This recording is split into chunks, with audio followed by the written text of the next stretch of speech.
राधे राधे, हरे कृष्णा। आप सभी लोगों को योगिनी एकादशी की हार्दिक शुभकामनाएं। आप सभी लोगों का हमारे चैनल पर बहुत बहुत स्वागत है। हिंदू धर्म में एकादशी तिथि का बहुत अधिक महत्व होता है। हर माह में 2 बार एकादशी तिथि पड़ती है, कृष्ण पक्ष में और शुक्ल पक्ष में। साल में कुल 24 एकादशी पड़ती हैं। आषाढ़ माह के कृष्ण पक्ष में पड़ने वाली एकादशी को योगिनी एकादशी के नाम से जाना जाता है। एकादशी तिथि भगवान विष्णु को अति प्रिय होती है। इस दिन विधि विधान से भगवान विष्णु की पूजा अर्चना की जाती है। भगवान विष्णु की पूजा करने से सभी मनोकामनाएं पूरी हो जाती हैं। आइए जानते हैं योगिनी एकादशी की पूजा विधि शुभ मुहूर्त के बारे में। एकादशी के दिन सुबह जल्दी उठकर स्नान आदि से निवृत्त हो जाएं। घर के मंदिर में दीप प्रज्वलित करें। भगवान विष्णु का गंगा जल से अभिषेक करें। भगवान विष्णु को पुष्प और तुलसी दल अर्पित करें। अगर संभव हो तो इस दिन व्रत भी रखें। भगवान विष्णु की आरती उतारें। भगवान को भोग लगाएं। इस बात का विशेष ध्यान रखें कि भगवान को सिर्फ सात्विक चीज़ों का भोग लगाया जाता है। भगवान विष्णु के भोग में तुलसी को जरूर शामिल करें। ऐसा माना जाता है कि बिना तुलसी के भगवान विष्णु को भोग ग्रहण नहीं करते हैं।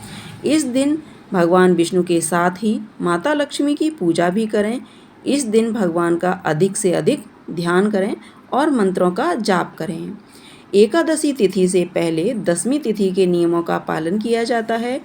एकादशी के दिन तुलसी के पौधे में जल भी नहीं अर्पित किया जाता है, तो आप दशमी तिथि के दिन ही तुलसी माता में जल अर्पित कर सकते हैं और दशमी तिथि के दिन ही तुलसी दल को तोड़कर रख लेना चाहिए। एकादशी के दिन तुलसी दल नहीं तोड़े जाते हैं, तो दशमी तिथि के नियमों का पालन आपको करना चाहिए। दशमी तिथि के दिन ही तुलसी पत्र तोड़ करके रख लेने चाहिए। एकादशी की पूजा के लिए हमें क्या क्या सामग्री चाहिए, तो भगवान विष्णु का चित्र अथवा मूर्ति, पुष्प, नारियल, सुपारी, फल, लौंग, धूप, दीप, घी, पंचामृत, अक्षत, तुलसी दल, चंदन, मिष्ठान, ये सामग्री आपको एकादशी व्रत के लिए चाहिए होती है। योगिनी एकादशी 21 जून को गृहस्थ जन और वैष्णव जन की एकादशी है। योगिनी एकादशी व्रत का पारण कब किया जाएगा, तो 22 जून को पारण का समय रहेगा 1:47 से 4:35 तक। पारण तिथि के दिन हरिवासर समाप्त होने का समय 9:41 से।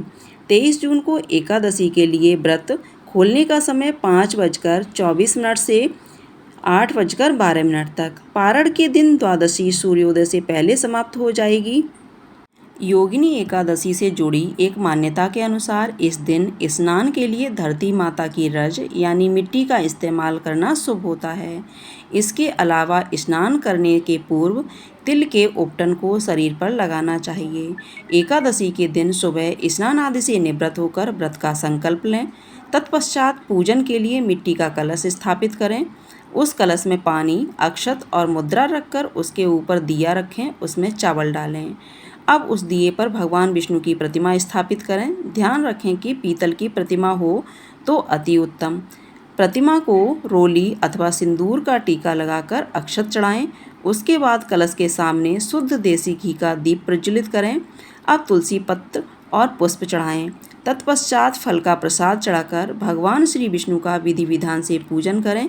फिर एकादशी की कथा पढ़ें अथवा श्रवण करें। अंत में श्री हरि विष्णु जी की आरती उतारें। अगले दिन यानी द्वादशी तिथि पर पुनः श्री हरि का पूजन करें। ब्राह्मण को भोजन कराकर दान दक्षिणा दें। तत्पश्चात खुद व्रत का पारण करें। अगले दिन सुबह स्नान आदि सभी क्रियाओं से निवृत्त होकर भगवान श्री विष्णु और लक्ष्मी नारायण जी के स्वरूप का ध्यान करें। फिर शुद्ध घी का दीपक, नैवेद्य, धूप, फूल, फल आदि पूजन सामग्री लेकर पवित्र एवं सच्चे भाव से पूजा अर्चना करनी चाहिए। रात्रि में विष्णु मंदिर में दीपदान करते हुए कीर्तन अथवा जागरण करना चाहिए। इस दिन गरीब, असहाय अथवा भूखे व्यक्ति को अन्न का दान, भोजन कराना चाहिए तथा प्यास से व्याकुल व्यक्ति को जल पिलाना चाहिए। एकादशी के अगले दिन द्वादशी तिथि को अपनी क्षमता के अनुसार ब्राह्मण अथवा गरीबों को दान देकर पारण करना चाहिए। ध्यान रहे कि इस व्रत में पूरा दिन अन्न का सेवन सेवन निषेध है, केवल फलाहार करने का ही विधान है। दशमी से लेकर पारण होने तक का समय सत्कर्म तथा धर्म कर्म में बिताएं। ब्रह्मचर्य व्रत का पालन करें। वर्तमान समय में यह व्रत कल्पतरु के समान माना गया है तथा इस व्रत के प्रभाव से मनुष्य के सभी कष्ट दूर होते हैं तथा हर तरह के श्राप तथा समस्त पापों से मुक्ति दिलाकर यह व्रत पुण्यफल देता है। प्रेम से बोलिए विष्णु भगवान की जय। तो ये थी आज की जानकारी। उम्मीद करती हूँ आपको ये जानकारी पसंद आई होगी। अगर आपको ये जानकारी पसंद आई हो तो वीडियो को लाइक करके चैनल को सब्सक्राइब कर लीजिएगा। और इस दिन हमारे चैनल पर आपको कथा भी सुनाई जाएगी, तो कथा सुनने के लिए चैनल को सब्सक्राइब करके बेल आइकन को अवश्य दबा दीजिएगा।